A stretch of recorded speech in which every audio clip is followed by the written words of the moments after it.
Hi, everybody. I'm so excited to be here with you today. I'm going to talk about terms of engagement, and the terms are predicated on trust. So imagine two different teams that you've worked on, maybe at an office, maybe a sports team, maybe some volunteer activity.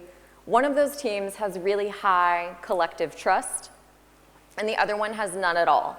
Maybe because it's a brand new team, maybe because the culture was poor, or maybe because there was some kind of intense circumstance that degraded teammates' trust in each other. Just think about how different, and really remember and sit with those feelings, how different the dynamics were on each of those two instances. A team with really high trust and how that feels, and then one that doesn't have any. Today I'm going to cover why it's important to have trust, and offer some practical ideas for how to build or grow trust with your research partners. First, I'm going to tell you a story about a team with really great trust who accomplished a hard thing. And then I'll share a story about moving to a new company and the tumultuous process of building trust with an entirely brand new team. So the first story. When I was a senior researcher at IBM, I was assigned to a special project with a very small team. There was one person to represent each of those bubbles up there. We were given a quarter to go find out how we should implement a feature idea that a VP had for our flagship app, which was the primary product we worked on. We were given a lot of latitude and autonomy, and also by virtue of having worked together in the past, we were a small team that had really high trust. As the project progressed, we tried all kinds of creative methods to experiment with and try to reframe this feature proposal. But we kept running into the same conclusion. The feature was not going to do anything, it was going to fail. You may recall we were asked how to implement it, not whether or not we should at all. But there wasn't a linkage between our users of our app's pain points and the solution that the feature was going to deliver. There was a fundamental misalignment there. The people who were using our app didn't fundamentally see the problem as a problem. It was just part of their everyday life. And so the feature wasn't going to offer any value to them, and we couldn't expect to see any kind of adoption. Because we were a high-trust team, we only panic spiraled about this for a brief time. Then we were able to process our learnings together and pivot to formulate our recommendations. Ultimately, we succeeded in persuading leadership this idea wouldn't succeed in any of the ways that we had explored, and we shouldn't proceed with development. Because they trusted us, and not in small part because we supported our recommendation with a variety of cross-functional perspectives, we saved the company $1.5 million just in development costs for the MVP. Our work felt very precarious, like this pile of rocks at times, and there were moments when we would look at one another and joke, but not really, about whether or not our ID badges would still work the next day.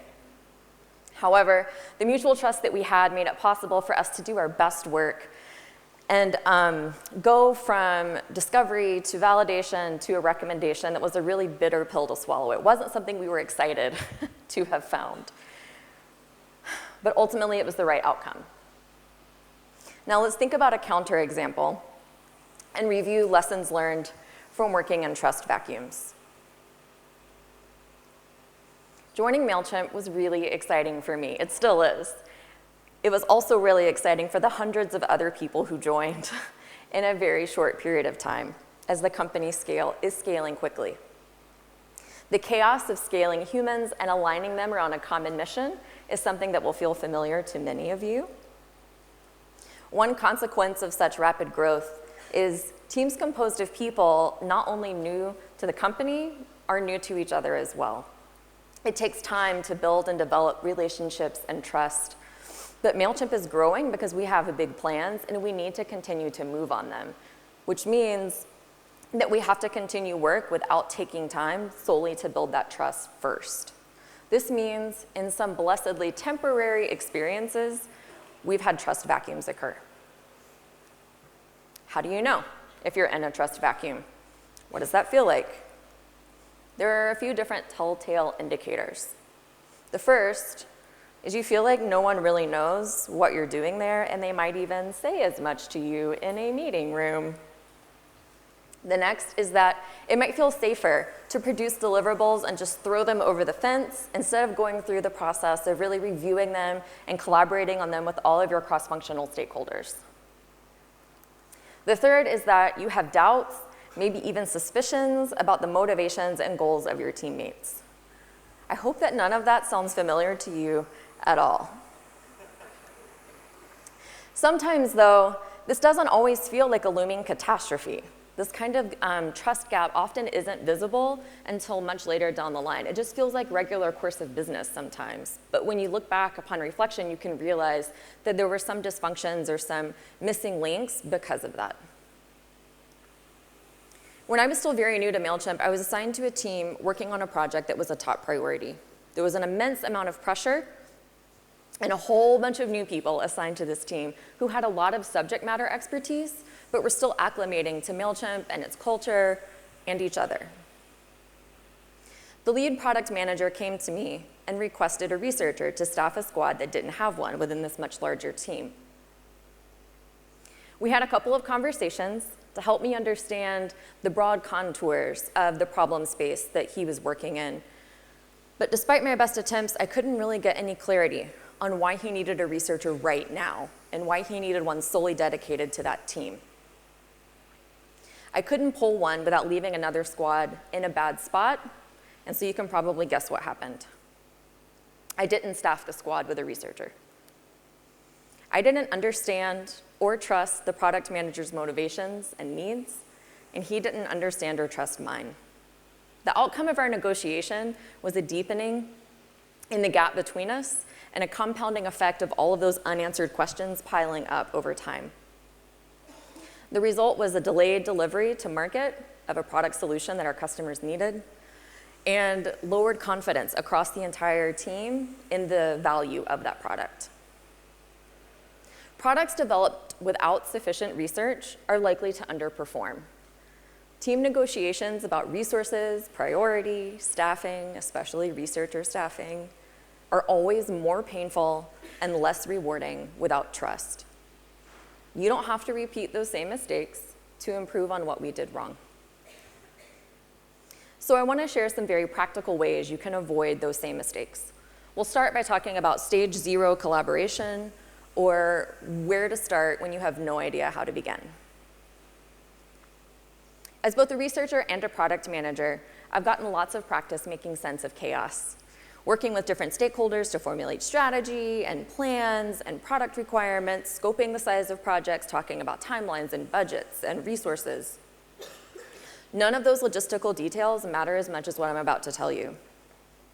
Whether you're looking for an answer about a detail of a product, maybe an MVP requirement, or you're talking about a very broad inquiry, like maybe you're looking at a brand new field or a landscape that your company wants to expand into. This question that I'm going to share with you is the first step in building a trusting and productive collaboration with your research partners. What decision will these findings enable you to make? I know it's like just black text on a white screen, but I'm going to say it one more time. What decision will these findings enable you to make? Or what action are you blocked on for lack of this information? Which is just a different framing depending on who you're talking to and the stage in development that you are working in. I feel like I should have a sound effect for this slide, but this is what it feels like when we at MailChimp are able to have a curious and connected conversation inspired by this question, seriously every time. This question. How exactly does this question, what decision will these findings enable you to make, live up to all of these big promises I'm making? So what does it achieve? First, clarity of mission. Being able to talk about and agree on and align on the answer to this question will help everyone be on the same page in defining what it is you're trying to achieve. It also achieves buy-in on the stakes of the project. So maybe this is a super important project because there's a super important stakeholder who's deeply invested in it. Maybe it's an important project because it's urgent for some reason. Or maybe it's a very large technical project that you need to get buy-in on now because it's going to take you 12 months to develop the infrastructure to deliver it. Whatever it may be, being able to answer this question and have everyone bought in on that is critical. And finally, it achieves alignment on prioritization, which is related to the second point, but again, helps teams have very tactical conversations about priority and what we're going to deprioritize or descope in order to achieve the larger outcome we've all agreed is more important. Sometimes my face still looks like this, though, even after having what maybe in the moment I felt like was a really clear conversation about those data points. But there's usually one or more of these next three reasons I'm going to cover for why that might be. So successfully having that conversation and asking that question requires a few different things. First, curiosity. That's not just asking the questions, but it's being able to have an open posture and be able to receive and process new information and reframe your perspective or your position on an idea. So being genuinely curious. Secondly, vulnerability and compassion. This is really hard when you're on a new team or a team that doesn't have high trust for some reason, but often it just takes one person who's willing to be vulnerable and extend openly compassion to another teammate in order for everyone else to be able to model that behavior. What might have happened in that second story I told you, where I didn't staff that PM squad with a researcher, if I'd allowed myself to be vulnerable and to really try and connect with him about why he was so stressed and try to understand and be empathetic to the high pressure situation he was in and sort of offer him a little more substantive help in defining what it was he needed versus just walking away. And then the third thing is clear vision. And you'll know that you've achieved this when everyone who's participating in the conversation can rephrase in their own words what you're trying to achieve and why. You don't just want them reading off of your slide or pulling up your need statement that you wrote. Like, you want them to be able to rephrase it in their own words. This is a critical piece that's often buried in a deck or glossed over, that sees the opportunity to pave the way for trust by really focusing on that third point. However, it's not enough to quietly take these actions within your teams or your squads. That's the bulk and the hardest part of the work, but it's not the end. The stories we tell ourselves about ourselves matter, and I really believe that the stories we tell make us better. Also, stories clarify our expectations of each other, especially in a new team or a team that you're trying to build trust on for the first time. And they acknowledge the value that we all, even as individual contributors, bring to the work. Also, the more public those stories are, the louder you tell them, the more different audiences you tell them to within your company or your organization, the easier it becomes for us, the collective team you're representing with that story, to believe that they're true. For example, earlier this year, a product manager and I were asked to share a story at a department meeting about how we had partnered together to complete a discovery process. We felt like it was unnecessary because the process we'd gone through was very basic. We'd led teams through ideation and hypothesis generation and some research and interviews and field visits. We had then distilled our learnings into product requirements and an experimentation plan. We felt like we were just doing our jobs, and that putting the story together and telling it to other people who knew what we had done was superfluous. But what happened next surprised me. When we set about crafting the narrative and then shared that story with people, even people who were doing the exact same work, it reinforced that we could trust each other collectively as a larger department. It gave us a shared vocabulary. There's a fly who's very excited to be in the light. It reminded us that we were in a safe place to try and learn as a department. And it reminded all of us that integrating those cross-functional perspectives as early as possible in the process does in fact result in better outcomes. All of that sounds like product management 101, but having gone through a very tangible experience of it where we could tie it from something that a team had done to a really cool feature that's shipping next week made it a lot easier to believe and digest and then mobilize. Intentionally crafting and sharing stories about how your team has done the same things, collaborated, learned, and then delivered on those learnings in some way, also reminds the team of the significance of their contributions. It gives them a shared narrative vocabulary to work with, and it equips them with memorable data points that they can use to make sense in confusing moments when the team needs to reorient itself, reframe a problem or a question, or advocate for themselves and their teammates when necessary. It energizes our teams and renews our trust in each other.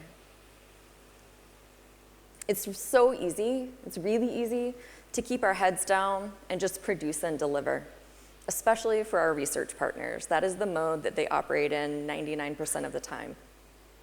Pausing to reflect and crystallize learnings into stories creates that valuable mythos for your team to adopt, as those stories can formally celebrate individual contributions to a process where we're all just doing our jobs.